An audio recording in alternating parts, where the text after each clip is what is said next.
Update. Am I the a-hole for not combining income and or sharing my savings with my girlfriend so we both have spending money? Original post. I am going to try and keep this short. My girlfriend and I moved in together this past summer. We split joint expenses, rent, utilities, groceries, etc., proportional to income. I make about 3 times as much as my girlfriend. As a result, I pay 75% of our joint expenses. I have virtually no expenses outside of the joint expenses.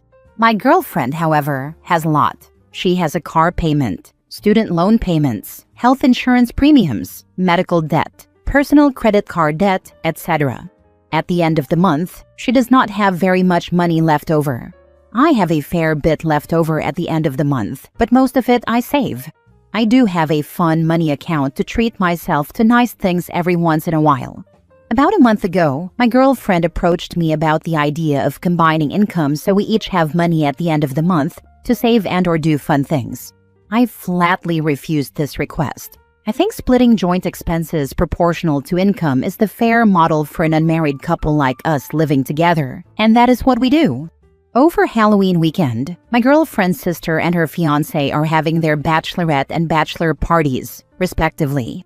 My girlfriend is going to the bachelorette party, and I am going to the bachelor party. The bachelor party will be a weekend boys' trip to Florida. The bachelorette party is substantially smaller due to my girlfriend's inability to contribute significantly to the fund for the party. My girlfriend and her sister talked about the situation. My girlfriend told her sister she cannot afford a big trip. My girlfriend's sister asked how I was affording the bachelor party trip. Then, for reasons that still make no sense to me, my girlfriend went into detail about how much I make and how much I have in savings. I have substantial savings because I went to college on scholarship, and after I graduated, my parents gifted me my entire college fund.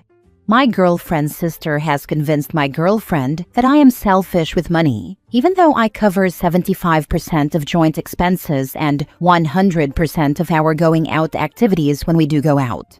I am pretty pissed about my girlfriend sharing my personal financial information with her sister, but I am unchanged in my position on combining our income.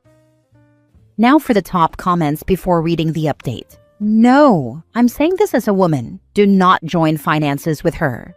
You are already covering more than she is. 75% joint expenses and 100% of dates.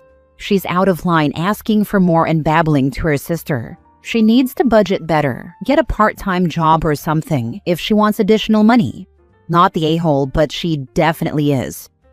Wow, he covers dates 100% too? She needs to settle down and stop sharing his business with people. Maybe he can help her budget better. Honestly, you're not wrong at all. You're already covering 75% of the expenses, which is more than fair. The fact that she shared your personal financial info with her sister is a huge red flag. That's a serious boundary issue and shows a lack of respect for your privacy. I'd really reconsider the relationship. If she can't handle money conversations maturely or keep things between you two, it's only going to cause bigger problems down the line. Red flags. If you stay in this relationship, she is going to just become more bitter about the inequality. Trust me, this is coming sooner rather than later, and the complaining will continue. You do realize her actions are showing big disrespect toward you, right? If you consider marrying her, you better prepare her now that there is going to be a prenup, at which point she is going to go ape on you. Not the a-hole. Her debts are not your fault. Do not combine finances with someone you are not married to. Even after you are married, a lot of couples keep things separate and have joint accounts for bills, and possibly large expenses or retirement savings. Or they agree that a certain amount will go to bills, to savings, and then to a fun account. I do think that this is going to fester. You guys have different approaches to money and different debt loads. You might think of couples counseling, and please do remember that if you do marry this person, her debts will become your debts. There are certainly ways to strategize how to deal with that as a couple, which I would not begin before you get married. But if you have radically different approaches to finances, it will only become a bigger issue. And if she is comfortable sharing every detail of your relationship with her sister, which some people do, then I would expect at some point every problem you guys have will make it to her sister's ears. Finally, if her sister is someone who can impact the way she thinks, I would take stock of her as well. Do the two of you think differently? Where do any differences pop up? On what issues? If you and her sister are incompatible in significant ways, you might consider what that means as well. I would not make any further long-term commitments to her, and certainly no kids, until you guys are on the same page about things. Now for the update. 4 days after my post, I had a long sit-down conversation with my girlfriend. Prior to us moving in together, we had a long discussion about what expenses I would cover and why. The reason I moved in with her was to take off some of the load for daily expenses so that she could pay off her debt and save a little each month.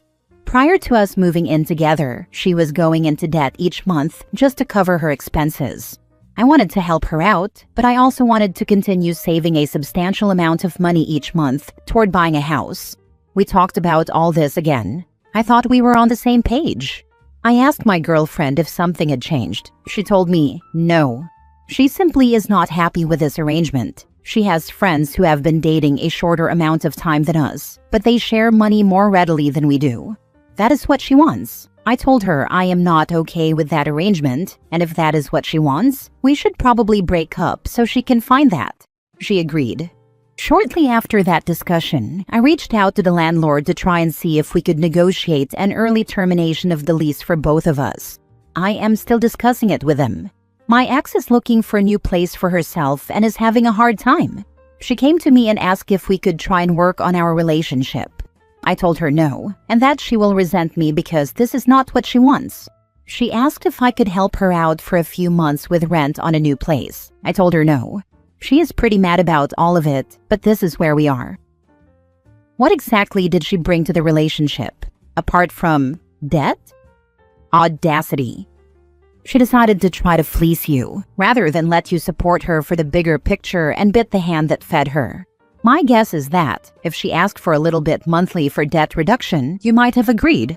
In the meantime, know that landlords cannot just pile on damages and have to mitigate losses by making a good faith effort to get a replacement tenant. Try to find qualified takers yourself who are interested in your unit only and connect them with the landlord. Offer them some cash to help offset the initial month's rent as an incentive. I'm glad that you brought up the big picture. That's the thing about budgeting. You do with less now in order to set yourself up for more in the future. And this woman's ability to budget has run up there with her ability to plan for the future with a spouse who could make their life easier if they worked it out. So she threw away a relationship and somebody willing to cover 75% of her expenses because she couldn't go all out on a bachelorette party? Ugh, wedding culture is crazy. And 100% of dates. That is the bit that gets me. 75% of expenses seems fair when he makes that much more than she does. But he's paying for all their nights out, and that's still not enough? If I was in a similar situation, I think I even would have been okay if she came to me and was like, "Can I borrow X amount so my sister can have a once-in-a-lifetime bachelorette party?" Heck, I'd probably just give it to her. But asking about fully combining income so she can have more fun and getting pissy about it? No freaking thank you. Next story. Am I the a-hole for asking my boyfriend of 10 years to help me financially? I, 40 female, have been with my partner, 48 male, for about 9.5 years. He's had a hard time committing to me because I am a single mom. Sorry in advance for the long post. Brief history. I had my kids really young and struggled for a long time, in and out of homeless shelters and government assistance. Over the years, I worked really hard and pulled us out of poverty, and started to make real money in my early 30s. I put 2 of my kids through college, and they are now in their 20s, thriving with great careers of their own. The youngest is still in school, living on campus at his college dorm. I never received child support. Their father was extremely physically abusive, and I'm lucky to have gotten out of that relationship with our lives. During my 30s is when I met my boyfriend Scott, fake name. We went through a lot of downs because he struggled so much with my being a mother. But eventually he asked me to marry him, and we moved in together. We split everything 50-50, even though he made 3 times my salary. I worked 80 to 100-hour weeks just to make rent, groceries, and bills. He never once offered to help or make the split more reflective of how much we each made. He chose a luxury apartment with a beautiful gym and doorman and all the fancy amenities to move into. So I had to work extra hours to accommodate his tastes and still make sure my kids were okay. I thought eventually he would help out. I know he doesn't have to, and my kids aren't his responsibility, but I thought watching me work myself to the bone and be so exhausted would make him want to ease my burden. I thought he loved me enough to want to be there for me. I thought eventually he would see how great my kids were and want to ease their burden as well. He has multiple millions saved up. He talks about it all the time and tells anyone who will listen how much money he makes and about all his investments and how great his investments are doing. He owns a luxury car that I'm not allowed to drive. He always shows me his bank balance and talks about expensive vacations and condos he wants to buy. When we go on vacation, I always paid for my half and have gone into debt trying to keep up. The kids are never invited to our vacations. I have to take them on vacation on my own. He's never once offered to help. Maybe I'm jaded because my last partner was my kid's dad and he used to punch my face and break my bones. So in comparison, this guy was gold. This year, my son needed help with his tuition. He was turned down for a student loan and I was short by a lot. I had to ask my boyfriend for help, and he paid for the tuition deposit.